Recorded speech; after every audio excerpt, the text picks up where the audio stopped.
Yeah, man. So, welcome to Into the Score. My name is Avishai Darash. I'll be your host for today. And I have with me Yoran Vroom. He's a multifaceted drummer. He's a band leader, composer, has toured internationally for over a decade. I got myself a chance to work with him with the Marusha Orchestra and produce several albums. I'm really interested in his path. And as you can see, I have some of his vinyls here that I got a chance either to work with him or to also enjoy as a music listener. We have here Across the Spectrum. We have here Sahara Koyo, featuring Medina Suli. And my orchestral debut, which is Andalusian Love Song. Mm-hmm. So, Yoran, welcome. Yes. It's great to have you here, man. Yeah, man. Thank you very much for the invitation. Of course. And for the introduction. Of course. All right. So it's always one of the reasons that I wanted to do this podcast actually is because people are so used to seeing the musician behind the instrument. They're so used to actually communicating with the musician in a way that is like, let's say, more abstract in that sense, that through their music. But for me, this podcast here, what is important for me is like how the sausage is made. Hey. You know, really to know like your influences, to know what brought you to do the certain projects that you're doing. What started, you know, what was the thing that ignited for you the love for music? Yeah, that's it. All right, let's go, man. Yeah. So you have an amazing band that I got a chance to listen to a couple of times and see live. Also, your last live album, Yeah. in the BIM House. You were there. Yeah, I was there, right, in the series of Reflex. Yeah. From the BIM House. It's called Group of Friends. Yes. So why is it Group of Friends? It's a very simple story, actually. About 4 years ago, 2020, I got an offer to play the Mondrian Jazz Festival. Right. It was I was invited by the then artistic director Mike Bindraban, who's doing good work for like contemporary music, contemporary jazz scene. So he reached out. You want to play the Mondrian Jazz? I said, yeah, sure, man. You got a group? I have a group. And prior to that, I already did like a small date not too far from here in the Oba. Right. With, okay. In the Belmonplein. Yeah. Okay. Yeah. Nice. With like a small social Saturday afternoon type of thing. With pretty much the core of the band. Itai was there. My brother was there. And the great bass player, Luis Drenthe. And so I had the group. And then Mike, it went very fast. It's like, okay, you want to play? It was all via email. You want to play? Yeah, I want to play. All right, this is conditions. Okay, yeah, I can deal with that. How do you want your project to be called? And then he said like Yoran and Friends. And I said, let's make a group of friends. You know, because, Yoran and Friends is a little bit, it sounds not too professional, a little bit like, so I said, let's make a group of friends. Yeah. That's really the way it came about. No big scheme behind it. Yeah.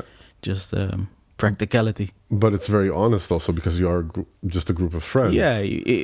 Eventually it turned out that we are a group of friends. Everybody in the group, we share common history. Basically, during our development as musicians, we came across each other. Right. In a early or later stage. And, we both live here.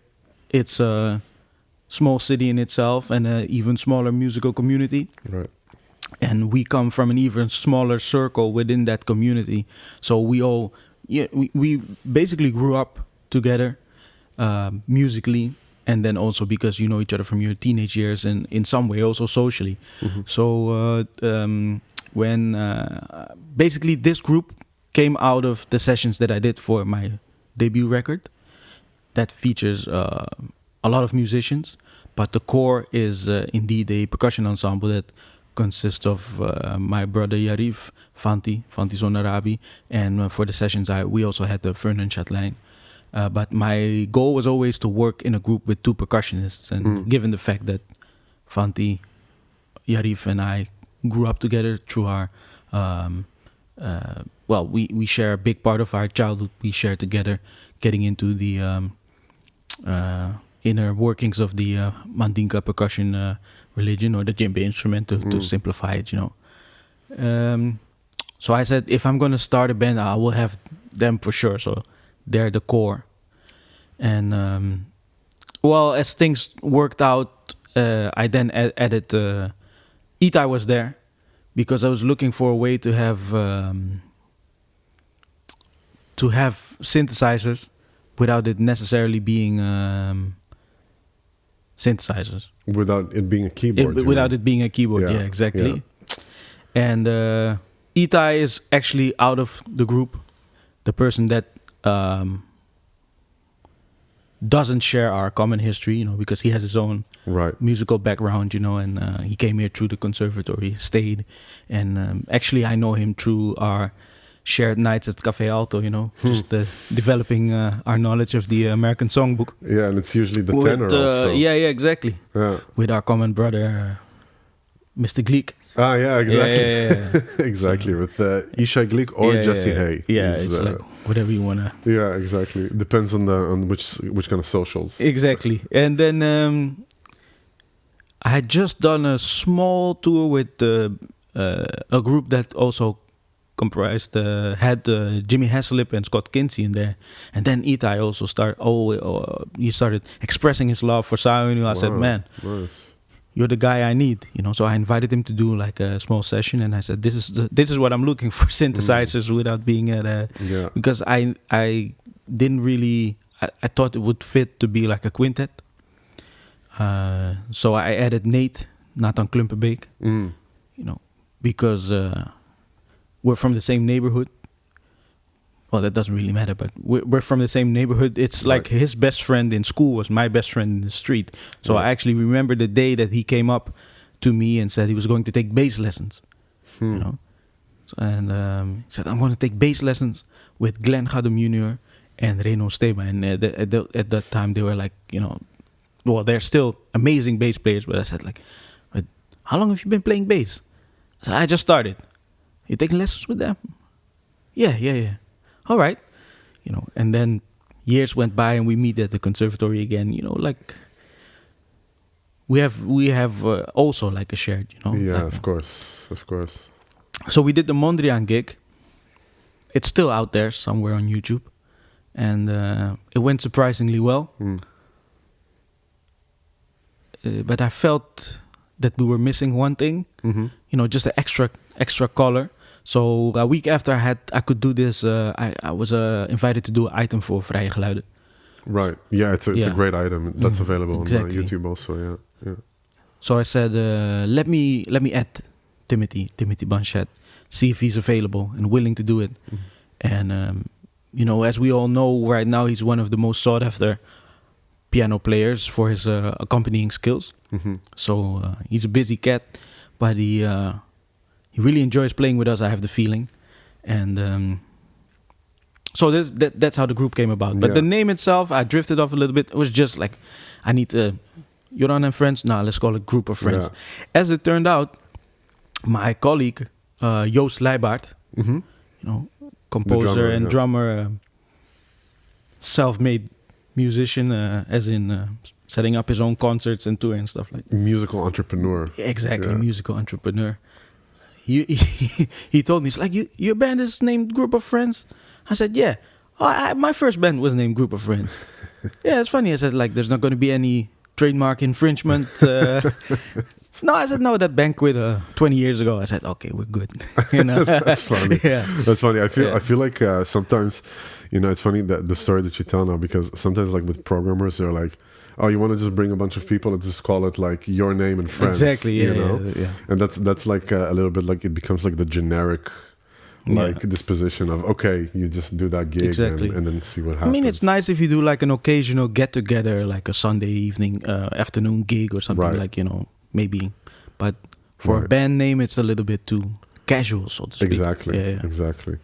And I remember that when we were in Morocco in November Yes. 2022, we had a great talk with each other, and you told me about that concept that you have of how you basically compose for the band or how you Yep. lead it, Yes. which is like it's like a all player for everybody, something like that, right? Like you take Yes. it from football, right? Can you tell about that? Kind of. The thing is, I do remember this conversation. I remember the whole trip, which was a wonderful Yeah, trip. it was a wonderful trip. Yeah. Let's see. So, first things first, composing is not new to me, but composing in actually getting your ideas past the just the abstract state of being in your mind, that's a big step that I decided to take. Right. So it's very new to me, So to put your stuff out there for everybody to, to take, see, judge, or whatever, it's a very naked feeling, Mm-hmm. I can say. Of course. But I'm starting to gain some confidence. I'm also trying to develop, and I would say because I'm doing this now, finally, I would say I've given myself another 30 years of development, because it's so fresh to me, and I'm really at the beginning stages. But also realizing that, very to put it very like a lot of stuff on the radio isn't made by master composers. No. And I think yeah. if I may interject here, it's the fact of doing and getting better, Yeah. which really matters, because a lot of times what happens to young composers or let's say upcoming musicians that are like afraid of bringing out their first album or this, they think like, no, it could be better. No, Yep. it could be better. But what they forget a lot of times is that you are constantly changing. Yeah, that's a fact. Yeah. That's a fact. So it's that was a big thing for me, and also the fact that I consider myself lucky to be amongst great musicians locally. Yeah. It's a big step to just put your thing there, and they translate it way better than. But that is also a strength. So all the people in my band, in the group, it's in the group. They are definitely individuals, both personally and on the instruments. They're real craftsmen. Yeah. And this gives me, powerful tools, man. Just, to bring my stuff there. And the minute I give it to them, they transform it into something that is exactly like my imagination and Right. beyond. And so tell me, like, if let's say like this, you have a melody in your head, how do you communicate it to All right. like, how do you make Yeah. it like tangible for So this is what we talked about, right? Yeah. And the football analogy comes from the fact that we all have a fascination for, we probably all be footballers if we had a little bit more talent, but fate chose differently, man. I got injured. No, that's not true. But it didn't happen. Also, we didn't pursue it like that. But we share. So that's why I make the analogy. But coming from Amsterdam, coming from the at this moment not so glorious Ajax team, but the once great Yeah. Ajax team. I mean, yeah. I grew up knowing that Ajax is one of the best. Exactly, and yeah. I come from Israel. I so mean, it's they like- still are, but we're dealing with some tough times. That's all great empires Yeah. go through some. But in the 70s, they developed something that was called total football. Where the principle was that 11 players should be able to play at different all the positions available. So it's not like somebody's stuck to their function being a striker or midfielder. They're supposed to do more. They're supposed to be multifaceted, like Right. you mentioned before. This is something that I really enjoy, and I could see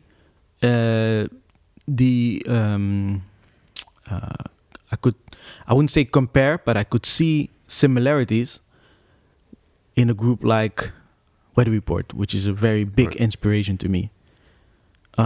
And then when I read in an interview once that Joe Zawinul was a big fan of Dutch football, it all made sense to me. But it's the concept of not sticking to the traditional roles necessarily, right? I'm a rhythm player, so in a traditional context, my function would be taking care of the time aspect, you know, and if I can add, let's say in a lot of settings, right? You know, maybe in contemporary jazz it's a little different, Mhm. but you know, people count on you to be the provider of time and good rhythm and that foundation, right? But percussion has a big melodic aspect to it, you know, definitely in ensemble playing, which is not very common maybe in let's say Western music tradition, but in pretty much all other musical traditions is our Such as, do you mind yeah, exactly. elaborating? Because Oh yeah, the listeners, you know, okay, for no them, problem. Well, first of all, I would say without sounding too, you know, like stereotypical, Mhm. I would say in Western musical tradition, rhythm is not the greatest component, Yeah. right? If you compare it to maybe, of course, music from the African continent, specifically the West African part, or you know, like Arabic music has a strong, Right. classical music has a strong rhythmical component, also in feel and you know, and many other styles, right? Or just the fact that some cultures have odd meters as a rhythmic basis instead of like the binary or Exactly. you know. Exactly. So this being of such importance, I said, you know, in my group, I also want percussion to become a head melody, Hmm. you know, or bass, you know, or have a reed instrument. In this case, you know, the iwi stick to a specific phrase or pattern, Yeah, and the that's. rest I evolves. sorry that I break it. I think No, maybe of course, man. that's like important to note that Itai, being such a heavy facilitated tenor saxophone Yeah, player, yeah. he plays actually the iwi in your band, Yeah. which allows him. The iwi is, let's say, the electronic version of a wind Yeah, instrument. definitely. It stands for electronic wind. No, it stands for it's Electronic wind wind. instrument, Yeah. And he has such a large palette of possibilities in front of him, and that's the thing that I was really taken by also in the show that I saw in the BIM house, that it was like, who am I listening to that is taking that solo right now? And I mean, I know Itai for about 15 years now. Yeah, I and know. Yeah. from Jerusalem, I know him, and he's always had that like very precise and direct sound. And then to hear him on the iwi, like he took all of these things together, Yep. and he could just put them like under this one palette that made it like even more Yep. brilliant. Yep. You know? And also, he's a very open person, I must say. Yeah. You know, very receptive to. Like I said, I didn't know him as well as I knew the other guys in the band. But man, you know, it just all blends perfectly. Right. He's very, very receptive. He just comes in, you know, and open to whatever. He's a very flexible musician. Very flexible musician. Yeah. Yeah. So that is basically the bass. Also, I think because it's easier for me to convey my ideas like that. So practically, this would mean like, okay, I would write a tune, and you know, there's a part, B part, C part, or first. Would you put it really into notation? It's or? becoming more and more a thing that I put it into notation, and even more complete.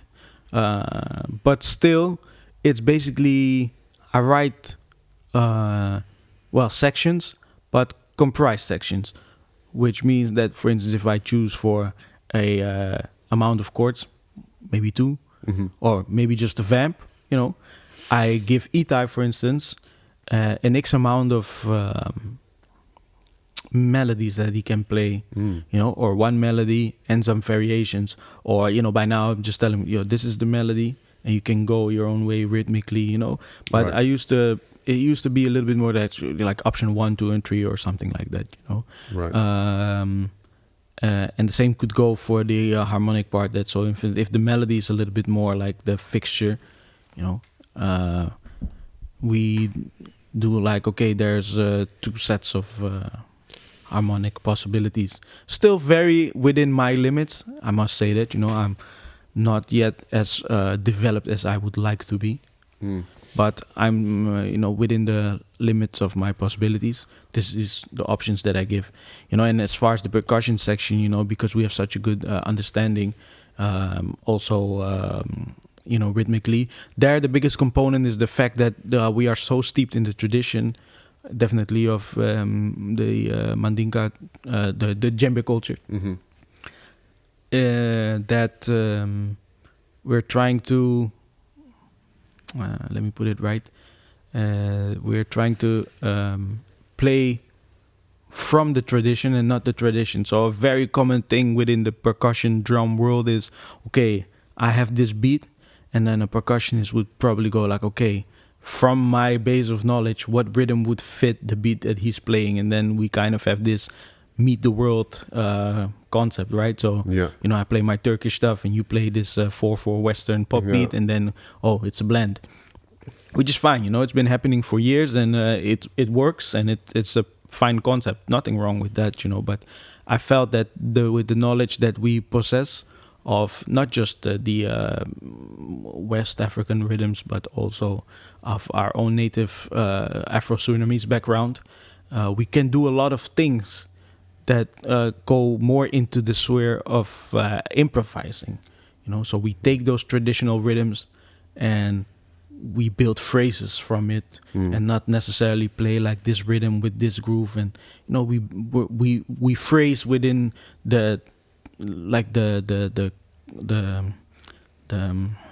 realm of one traditional rhythm, right? And in my music you can hear a lot of rhythms that have a traditional background that we also know very well, but it's being played in a more loose concept.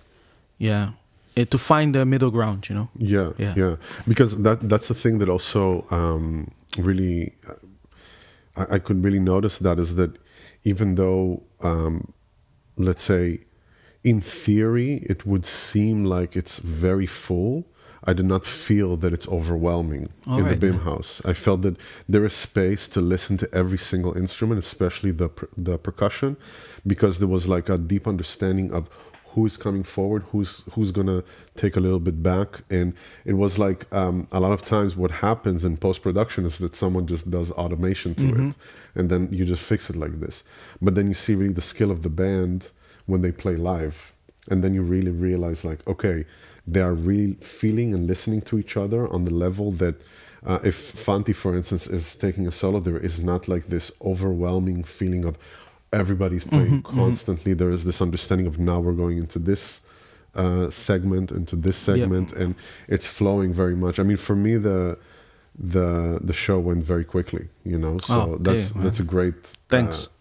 It's very nice. It's been a good 2 years since we did this thing. Yeah. So to have those recollections, so those memories so vividly, man, it's a big compliment, Of course.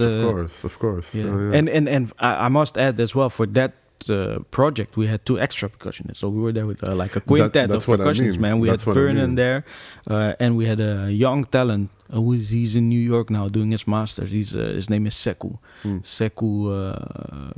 The vibraphone. The vibraphone. Yeah. He was doing the classic because he studies classical percussion in at the conservatory. I just ran into him, because of my teaching job there. Yeah. Ran into him. He came to one of my clinics or something like that. And I said, "What you're doing here?" It's like, "I'm at the classical department." Yeah. And I remember asking you. We had a meeting.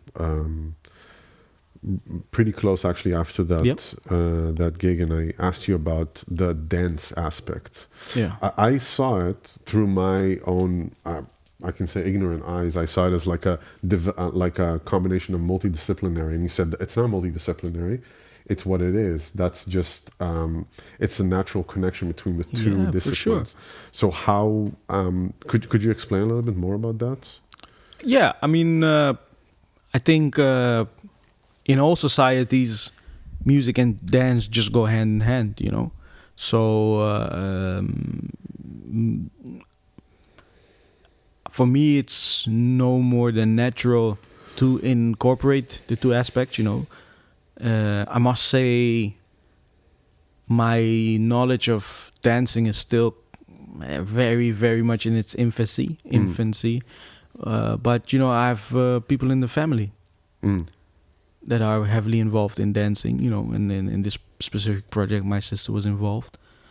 And it's the same, especially if you look at more folkloric aspects, Yeah. traditions, cultures.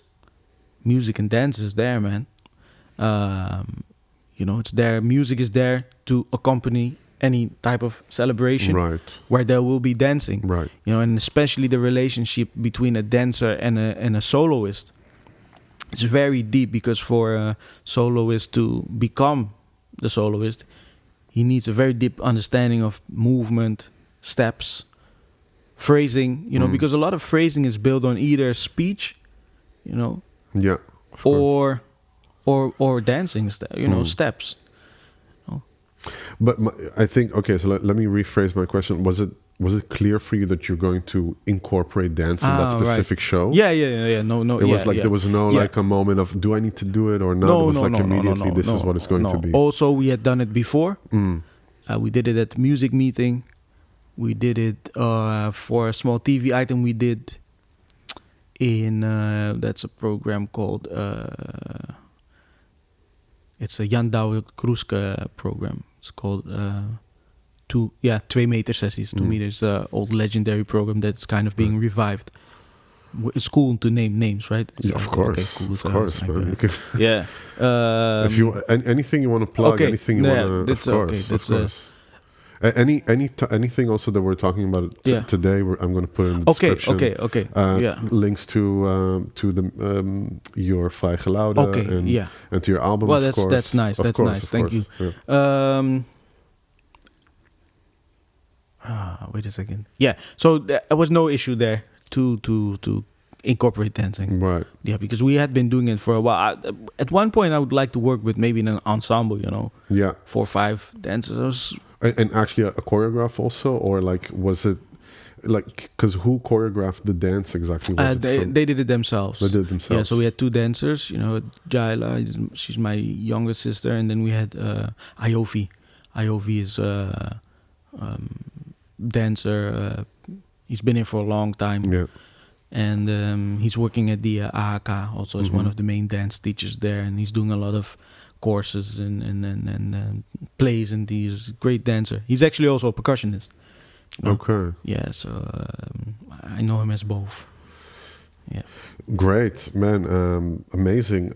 I have a question for you that I always find interesting. Okay. Is that, what would you tell yourself if you have all your experience right now? Yeah. The experience that you have, to your younger self from 10 years ago, what would be the advice?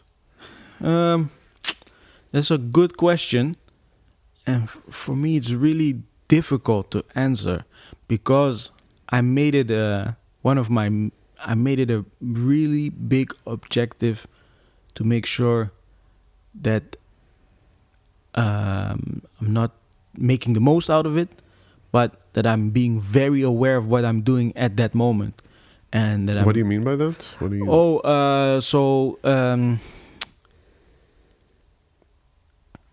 I have to be. I'm trying to avoid the phrase in the moment, immensely, but very focused. So I'm pursuing my whatever I'm doing with a big focus, especially on the musical field.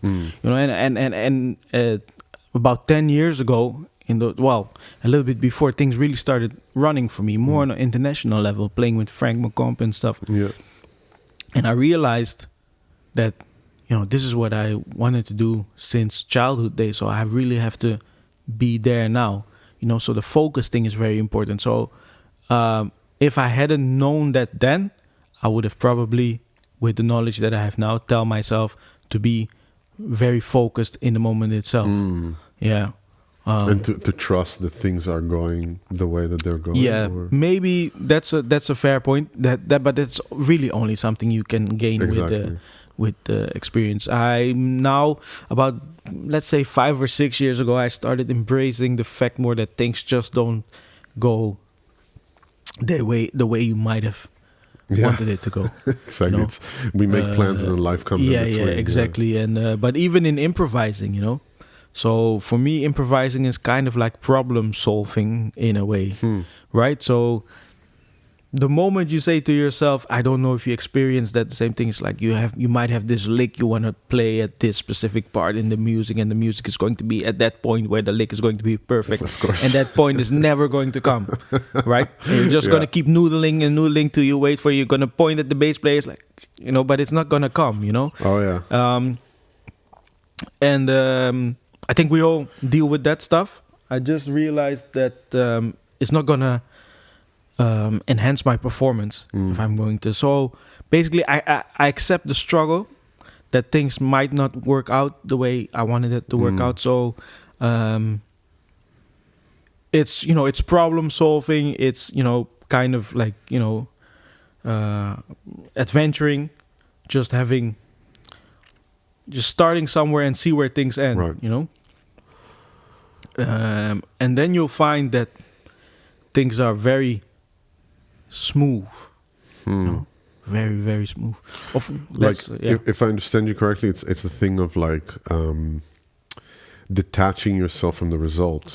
I would say so, yeah, because the outcome is not, you know. Yeah, exactly, because that's a thing that causes a lot of disappointment. I see it also with a lot of musicians. You know, they, for instance, even if we take it on the small scale, they have expectations for a gig, and it should go like this, and then it goes differently. I mean, but even walking into a venue, you know, even coming into a venue, and you go like, "Oh, this is way smaller than." Yeah, exactly, exactly. Ooh, I was like, this is just like a community center. Oh, I expected actually, or like, the place is not full like I thought. Yeah, or the sound is not this, and then that if that affects actually your performance, then it means that then maybe it's a conditional performance. Exactly. And I'm really letting go of that stuff. Also because experiencing all those, I mean, for drummers, gear is a big thing, right? And the one thing you really have to let go when you start going on the road is the gear. The gear. Yeah, right? Because you will come to places where, you know, first of all, everybody knows that the playing and touring is a very costly endeavor, right? So if they could spare a buck, they will. For sure. And they will probably do it on the back line, you know? Yeah. So probably first is going to be your way, your means of travel, so... And then it's going to be the back line. Yeah, the accommodation. Yeah, exactly. So, I mean, it being such a dream of mine to go on the road, you know, and every musician wants to go on the road. Exactly. Probably, you know, 99% wants to go on the road. And you want to see the world. You want to see the world. You want to play the big venues that you see your heroes play, you know. And I got to do that. I'm very happy about it, you know. But I also got to see those venues that, you know, the drums were actually still there where my heroes 20 years ago played. And it's wonderful, but, you know, of course, maintenance. So I would say to myself, this cannot affect my performance. No. Cannot, absolutely not affect my... If it didn't affect their performance, it can surely not. So I let go of the fact that gear should be perfect a long time ago, right? And now it's I got that. I got that feeling from you. It was I never got any. I mean, we played so much together, and it's like I never got that feeling from you.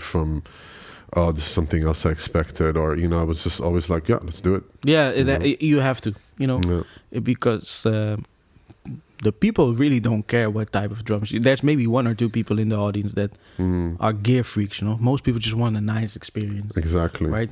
And they don't care if you play like the wrong tom-tom or whatever. Yeah. They just want to have a nice experience. That's so specific also. Exactly. So there was only one or two times in my life that I said, I'm sorry, I cannot play this.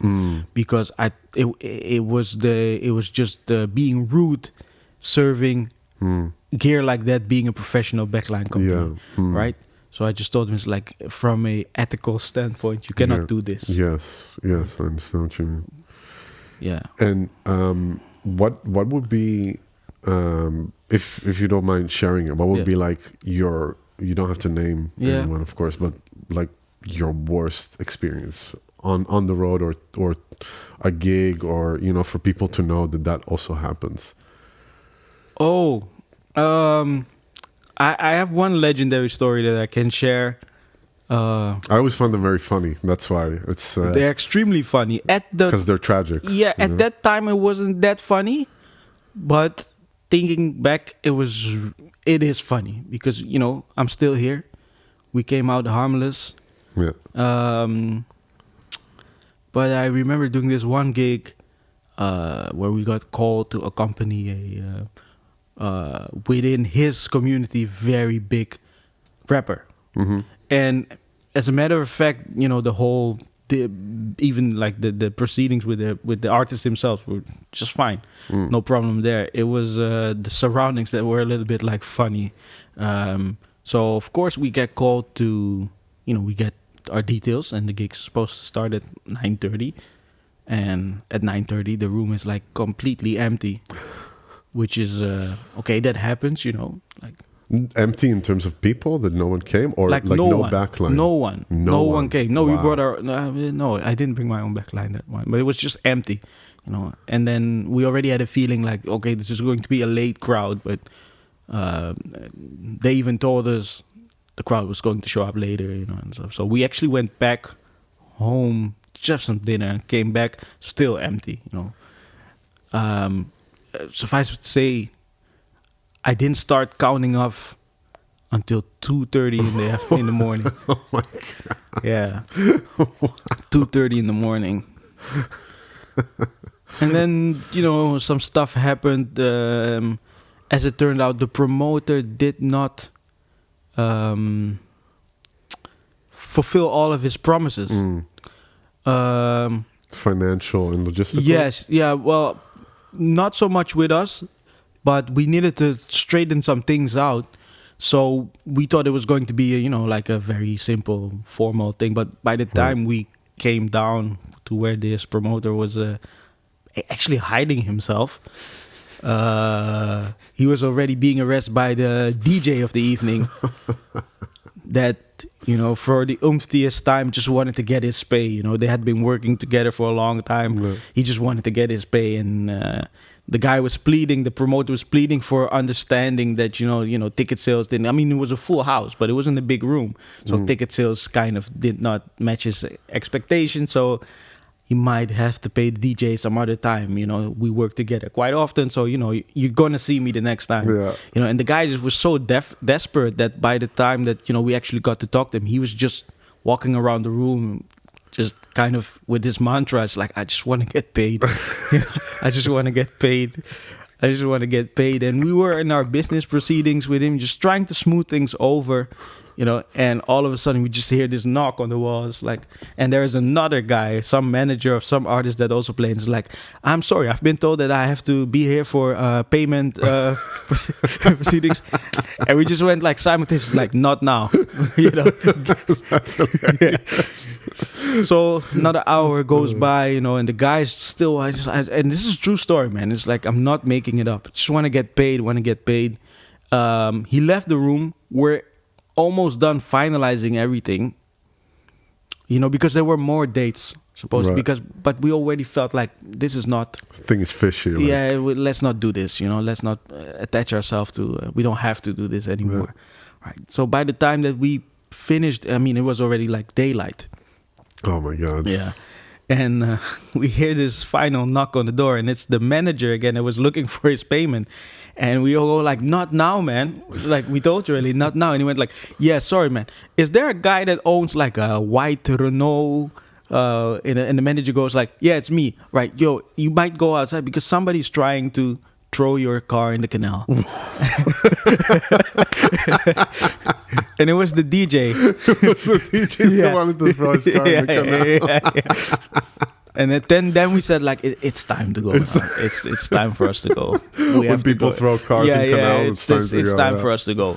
So this is both the worst and probably one of my best gig memories. Those who are involved, we still laugh about it, But I must say, we do sit, we don't think that much of ourselves, but we are above. Yeah. This Of course. That's the thing. That I was that, very upset afterwards because I didn't want to associate myself. Like, you know, it's not a very nice feeling to have to go and negotiate details that you're not supposed to negotiate, right? Or you know, be in a place where to give you responsibilities that were not yours. Exactly. To be left on your own, basically, to your own devices. I mean, of course, we can manage, but it was like, yeah. Wow, that's hilarious, man. Yeah. That's great. And how like this is what I love about these stories. It's exactly what you said about the fact that it's like when people see us on stage, or they see like, oh, I want to get this, and they see like a perfect gig, they don't understand that there's like there are also gigs that you are just like, why am I here? You know, like, and that's never going to change. Yeah, exactly. You know? Because that's just a part of the game. Yeah, the moment you decide that you become a professional musician, just playing the gigs that you want to play for artistic or whatever reasons, it's just not going to happen. You know, there are very few of us that are fortunate enough to go and say like, okay, I can make a living within this field of music alone, but it's also a choice, right? Right. So maybe they settle for less. You know, they are satisfied with less, or you know, they're just satisfied in general. And I think that is definitely one of the requisites to become a musician, to be satisfied. You know, if you think artistically you are fulfilled, then you're good. And if that maybe leads to more or less monetary funds, I think you should find acceptance in that, and if you are able to do that, you're good.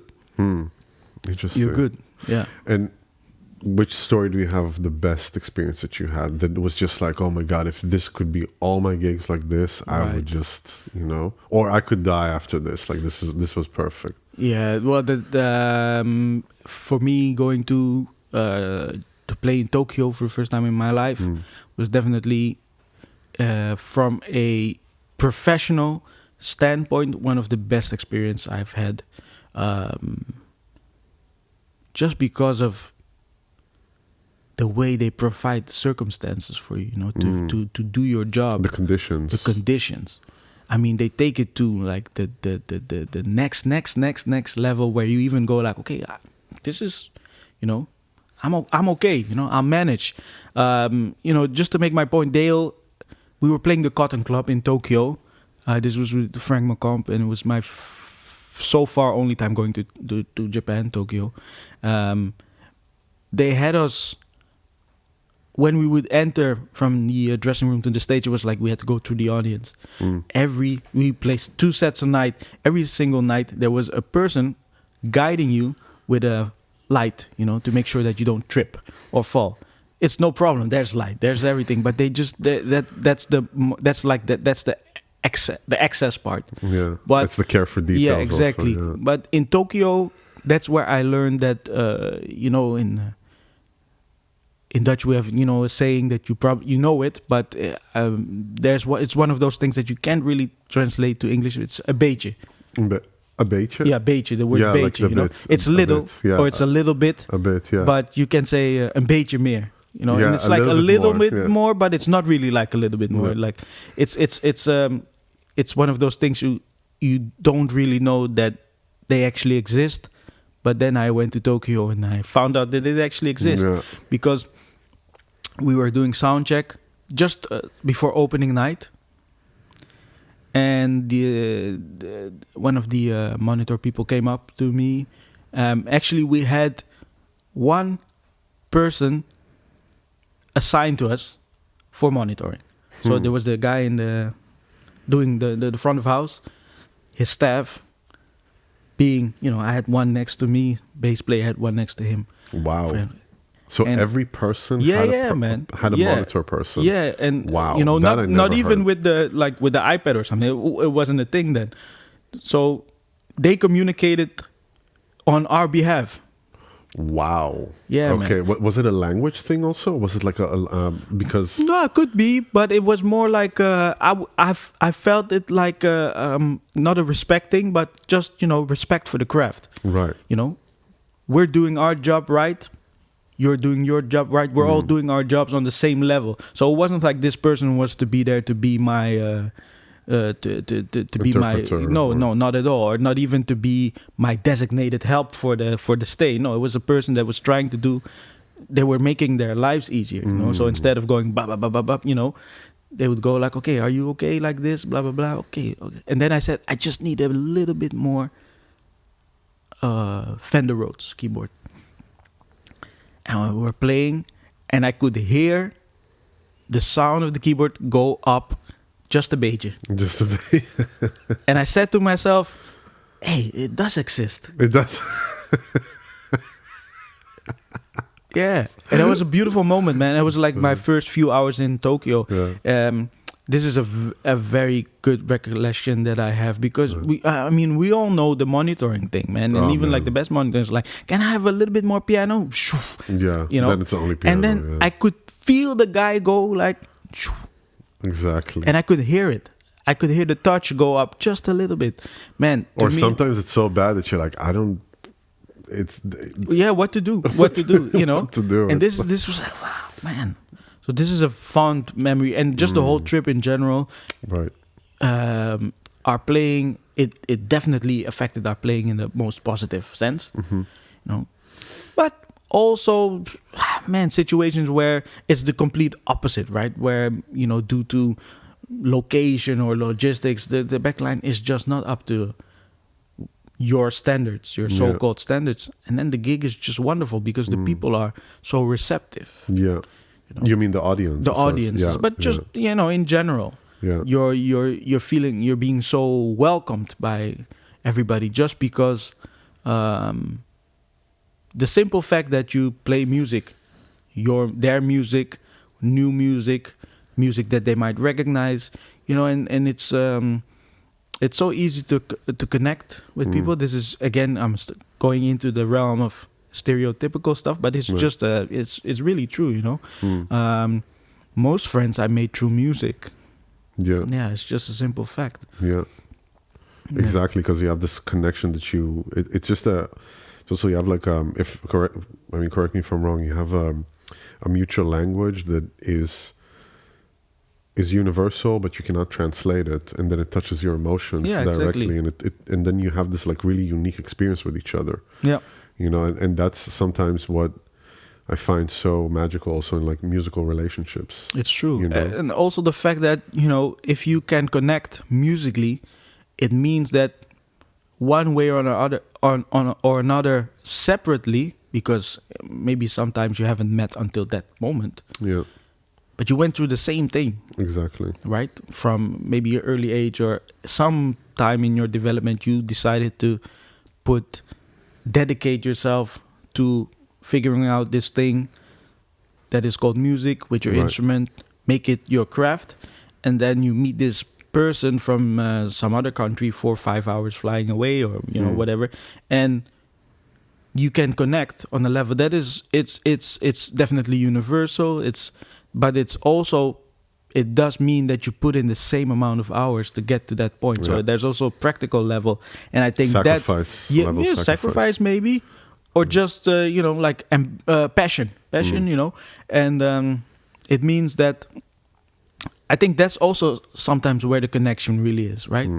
Just sharing the knowledge, the same amount of knowledge that with a person that you did not know existed before. Right now it's a little bit easier with YouTube. You can already or even like socials, you can like pre-connect, so to speak. Exactly. Right? So you meet somebody before you actually meet somebody, and based on whatever their content is, you kind of develop like a relationship already. Exactly, and you get to kind of get an image of the person. Yeah. And then you meet, and then, well, in the most ideal situation, it turns out to be true. Sometimes it doesn't, but again, it's like you can recognize the amount of hours. Yeah. You know, it's probably you went through a similar phase some point in your, you know. Yeah, of course. I mean, you know, that's why I use the word sacrifice, because it's not so much like sacrifice, but it's more like you chose to do to actually not do certain things in order to pursue that. Yep. And then that means that there's like an understanding. Look, you can't play good without practicing. That's just not. It doesn't That's a exist. fact. It's a fact. It's just these are physical laws. Yeah. You know. And then when you understand, when you play with someone that has a deep facility of the instrument and language and knowledge and culture and this, you understand, oh, that person is dedicated to what they're doing. And because they're dedicated to what they're doing, it also reflects on their personality on a level that is like, that probably seeps in to other aspects of their life. Yeah, exactly. You know? Because it's that feeling of excellence also, that, or let's say, devotion even. Definitely. You know? I think that's the right word. Yeah. Devotion. And man, it's so much fun talking to you, man. Yeah, man. It's awesome. Thank you. But we've been doing this for a long time already, off camera and off microphone. So it's exactly. So it's just a continuation of what.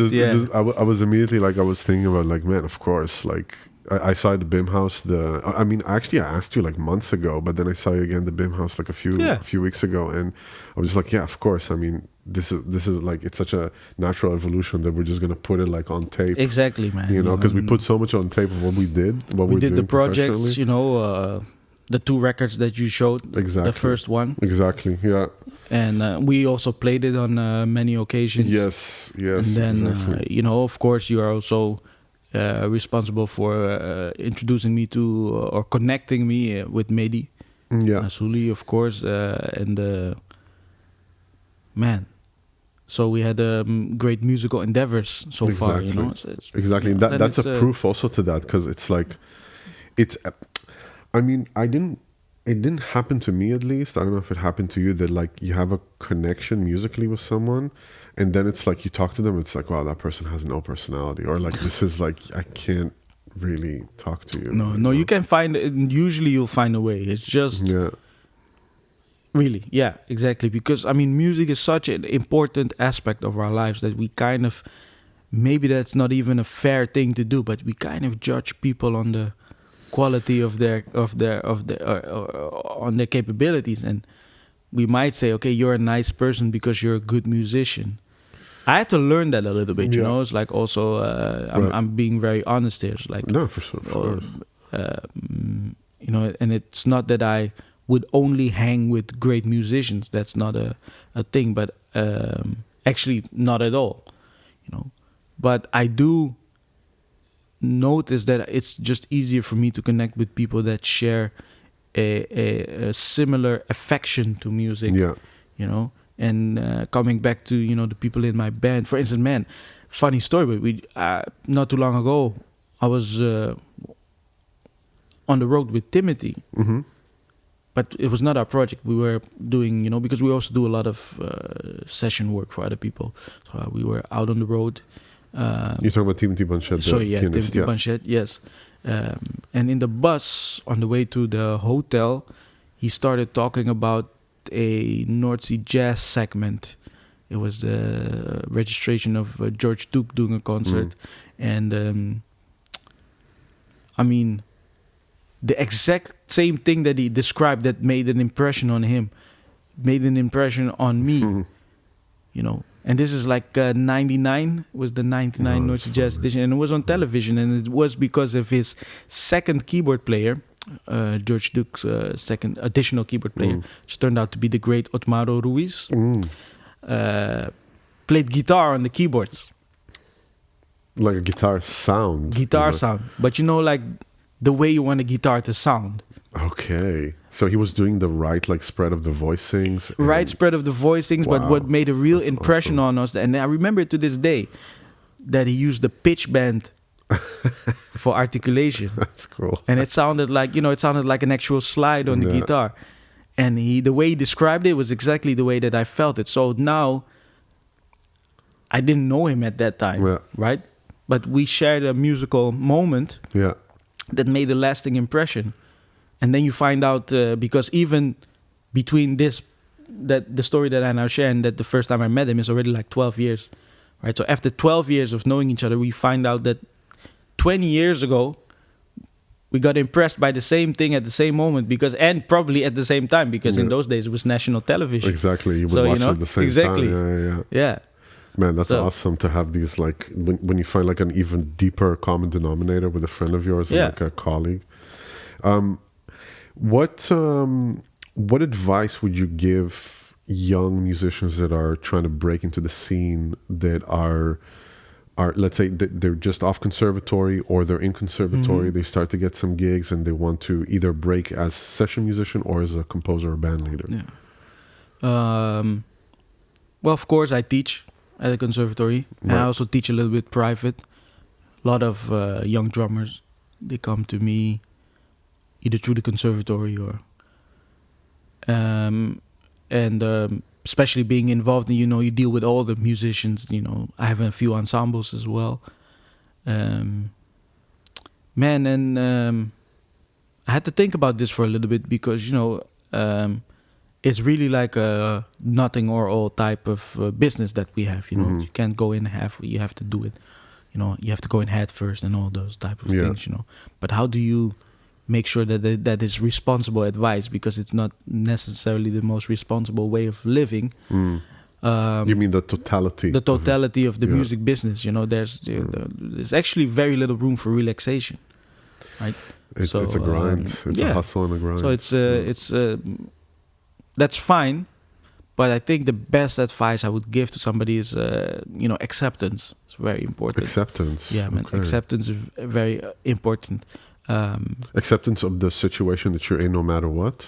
Acceptance of everything, man. So acceptance of your ability on your instrument at that moment, because this will allow you to kind of also improve. Because if you know what you cannot do, especially, you know where you have to work on. So that's to me, that's kind of a form of acceptance that even today I go like, okay, this I do not really know very well. Let me go and do the work. Right, so I acknowledge the fact that I'm not all-knowing. There's stuff for me that I have to learn, right? And sometimes, if you want to establish yourself as a musician, this is not the thing that you want to work on. Of course, you want to get the gig. You want to get to not sit there and be the man. Esoterical or something about getting to know a new style, even though that might help you getting the gig, right? But I see that a lot. The young students and musicians that are trying to establish themselves instead of doing the work on the instrument, especially nowadays. Because of socials. Maybe. I don't know. It just looks all a little bit more accessible, right? It looks like it's easier to get to the gig if you present yourself right. But the thing is that the actual, what are you doing with your hands? And usually we work with our hands, of course. So what are you doing with your hands? Or, what are you doing with your instrument? Of course, I can, do the whole professionalism thing, like be on time, be nice and everything. But people know that by now already. It's like some people are more professional than skilled sometimes. So, keep the professionalism, but also accept the fact that there's a lot of stuff you have to do.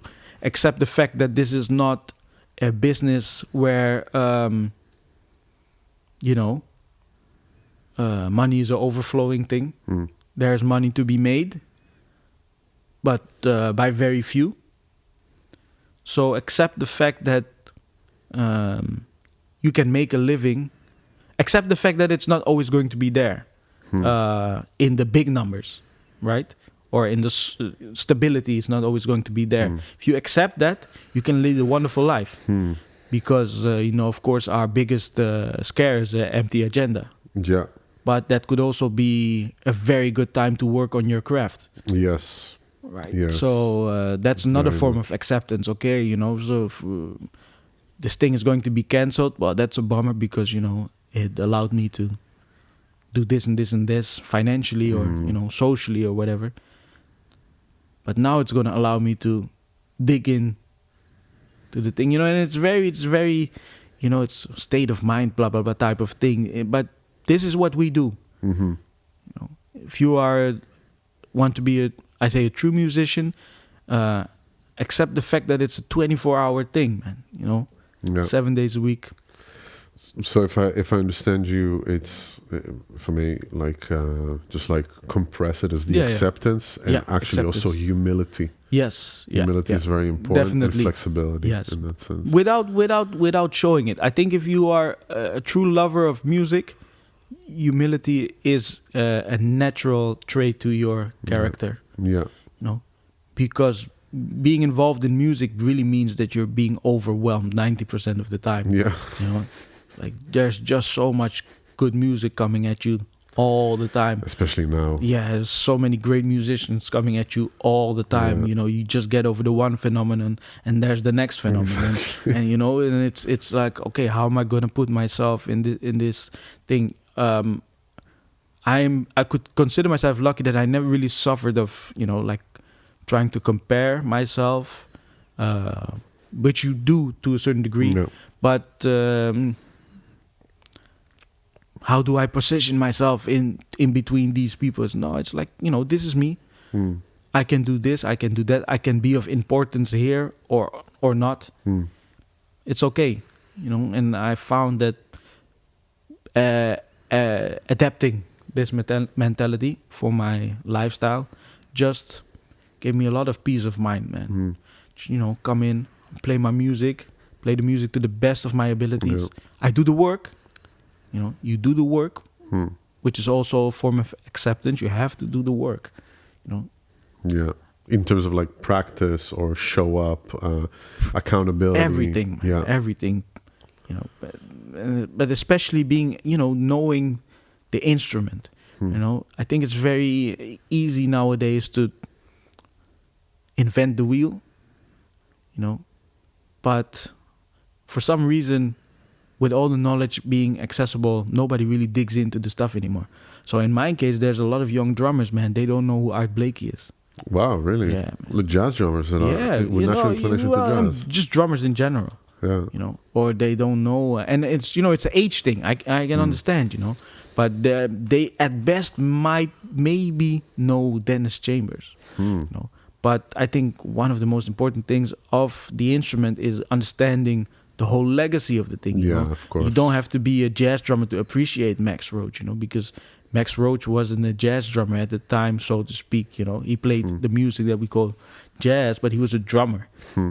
You know, Exactly. trying to become good at his instrument. I mean, jazz, the marketing scheme of jazz. Yeah, came later, yeah, I mean, exactly, the but, you word, know, you know. Max Roach would probably consider himself a percussionist, you know, as would Tony Williams or people like Exactly. that, you know, and because they, you know, did what they did, you know, you can now consider yourself like the drummer that you are today. Yeah, Yeah. but that's interesting that you say that, because it's almost like there is this removal from like you said, the legacy of what it brought us to this point, without realizing that probably the drummers that these young kids are listening to, they were directly influenced by these people. Yeah. So that's the thing of respecting that. I remember, I mean, if I can tell that quickly, is that like, for me, understand, like when I started to go like further and further into history and got to like music that was made in the 9th century, and realizing the lines that it was pulling towards Baroque music, and then Baroque was pulling to classical, and then like, you know, romantic and bebop and all that stuff, and without acknowledging that and seeing like a common denominator of all of this, I'll be missing something very substantial about the evolution of music. Yeah. In that sense, you know. So so this is I love what you're saying here, and it's, do you sit with your students and do you give them that type of homework That's to what listen I do, to? man. Yeah. That's what I do. You know, because I consider it a personal loss for their development, Yeah. not to, you know, not to introduce them to the music. And of course, you know, it's not like the majority of them doesn't know them, you know, and some people just don't have the access to, you know, so it's just a matter of trying to introduce people to the wide array of that is Right. music, and not punish them for not knowing who Yeah. Art Blakey is, you know. It's Right. like, you don't know Art Blakey? That's surprising. But, you know, there's the Jazz Messengers. Yeah, exactly. You know, if you want, it's available to you. Yeah. You know, check it out. If you don't like it, it's what it is. But this man is very important to the development of the instrument that you are playing, that you are trying to achieve a certain kind of satisfaction Yeah. with, you know. So check him out, man, because he probably everything that you're trying to do, he already did it twice. Exactly. So that's very important. So what are the plans for a group of friends? Yeah, man. Plans are to establish ourselves in a way that I see fit for the thing that we are. I'm a practical person, so I say nothing lasts forever. So I'm also really enjoying the time that we have now. Also, the people that are in the band now, I consider them, what the people might call the OGs. So they have limited, unlimited access to the group. They can leave and come back whenever they want. They're the first call. Yeah, always. they're like exactly, like first generation group of friends, and they're all leaders in their own right, man. They're all great composers, so it will be natural that at one point or another they will probably, go out on their own, and I hope we can find a way to always play together. So I'm sometimes thinking about those things, but the plans are just to share our music with. Again, very stereotypical, as many people as we can, and I think one of our big traits is that even though we primarily play instrumental music, so without voice, we do find a way to reach people that usually do not listen to instrumental music. Because that's like for me at least, that's the biggest accomplishment. I mean, because you attract like new blood, to kind enjoy of. that. We do our residency, and that's important to yeah, say I mean, that. we're kind of going towards the end now, so we might do it again in a coming season. Everybody's very enthusiastic to do. We've done a residency at the Sinatol now, which is Sinatol in Amsterdam. Sinatol Amsterdam, which is a very nice venue for. I would say it's an underground venue, but very receptive to developing. They give a lot of rooms. We have like carte blanche there, and the crew, and everybody's very. That's awesome. Yeah, and we have people coming in from all ages, man. Like we have the elderly. But we also have 20-something-year-olds and even younger. Nice. I'm starting to recognize less and less people, so I think it's a good thing. That's good. Yeah. Word to mouth, yeah. Yeah, so it's nice. We're trying to do that. We're very fortunate that we'll play North Sea Jazz this year in the Which summer. date is it? We're going to be there on Sunday the 14th. We're going to open the Missouri stage, so that's going to be like 3:30, I think. Nice. Which is Sunday the 14th of July, 3:30. 3:30, which is nice because we get to play, we get to start, and then we get to enjoy the festival. Nice, awesome. And it's everybody was really excited to go and play there because we actually do feel that is a place where we could perform to the best of our abilities. But in general, just I'm trying to get this thing on the road. It's a long process, but it's going. We're dealing with a small country with limited resources, as in playing facilities. Right. Yeah. Right. So I'm trying to look at the max. What is maximum? What's possible? So just gonna record some new music. Nice. Are you gonna do it with Dennis also? This case, I will not do it with Dennis because Dennis is very occupied doing another project. But we're actually gonna do. Right now, we're doing stuff at a place that you know very well, Rewind. Okay, cool. Nice. It's a studio, but it's known as a rehearsal studio. But man, it works really well for recording. We did, everybody's involved. We all know, Rewind. Exactly. I think we're like first generation Rewind. Yeah, it's true. It's true. After Corona, it became the hub. Exactly, of, the like, hub. of ensembles. I went there in Corona, man. Yeah. And René, man, he just handed me the key and it's like, man, whenever you want to come, just That's awesome. come by, and the Mamusha thing, man, we did most of our rehearsals there, A lot of rehearsals. A lot, yeah. and I just found out that it's really suitable for recording.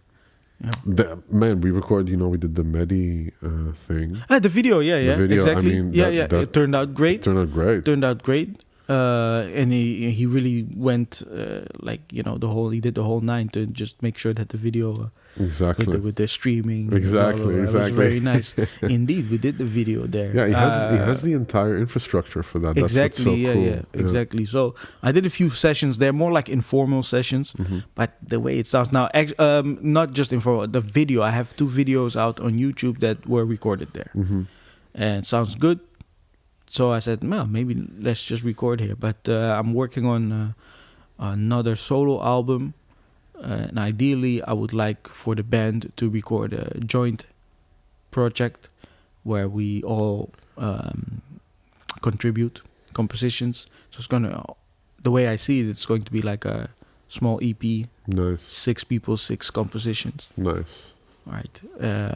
So I really try to get that going with just finding the right circumstances, and then I'm doing music based on a book, Segu, which is one of my I'm doing it, man. I'm just doing it myself now, and I'm there. It's coming along well. So. I got the book under your recommendation. Oh, so right, man, nice, man. Yeah, thanks. That's if you want to know about the history of the Afro diaspora, that's the book, man. That's the book. So that's what I'm doing now, and I'm always involving the group. There's also a greater group of musicians that are also always involved there. Most of them are on my first record. And I'm trying to involve those people again as well. Just all great local musicians. Nice. All established here in the city. Yeah, so there's a lot of awesome good things coming. Not necessarily I have a tour lined up or blah, blah, blah. No, but it's all very exciting just to start out there and go and noodling about making own music, Yeah. Man, that's awesome. Thank you so much for coming. Yeah, man. Thank you. Man. Also, just if I may plug, we're playing 8th of December. We are playing 8th of December because you have a new record. I have a new record, yeah, but that's not the time for. I'm just No, it's okay. I just wanted to let people know that I'm really much, I'm so much looking forward to it. It's going to be... Yeah. So that's going to be a nice one. Yeah. You recorded the record in Madrid, right? Yeah, I recorded in Madrid. Yeah, and it's nice place. I'm so curious to hear your interpretation. We're gonna do it, man. So it's gonna be a lot of fun with Yoran Vroom and Yoran is gonna be there. Yeah, great. And Antonio, okay, exactly on Trump and the Young Lion. And man, thank you so much for coming. Thank you so much for telling your story. Yeah, thanks for letting me talk. Yeah, of course. Nice. It felt like it flowed like water for me. Yeah, it's like it's been an hour plus or something. Really? So, wow. I didn't even feel it. I think it's But thank you all for joining us also, and check out Yoran and his entire impressive catalog, and please stream his music, check all of his stuff, and we're gonna see you at the gig. Yeah, man. Thank you. Thanks, man.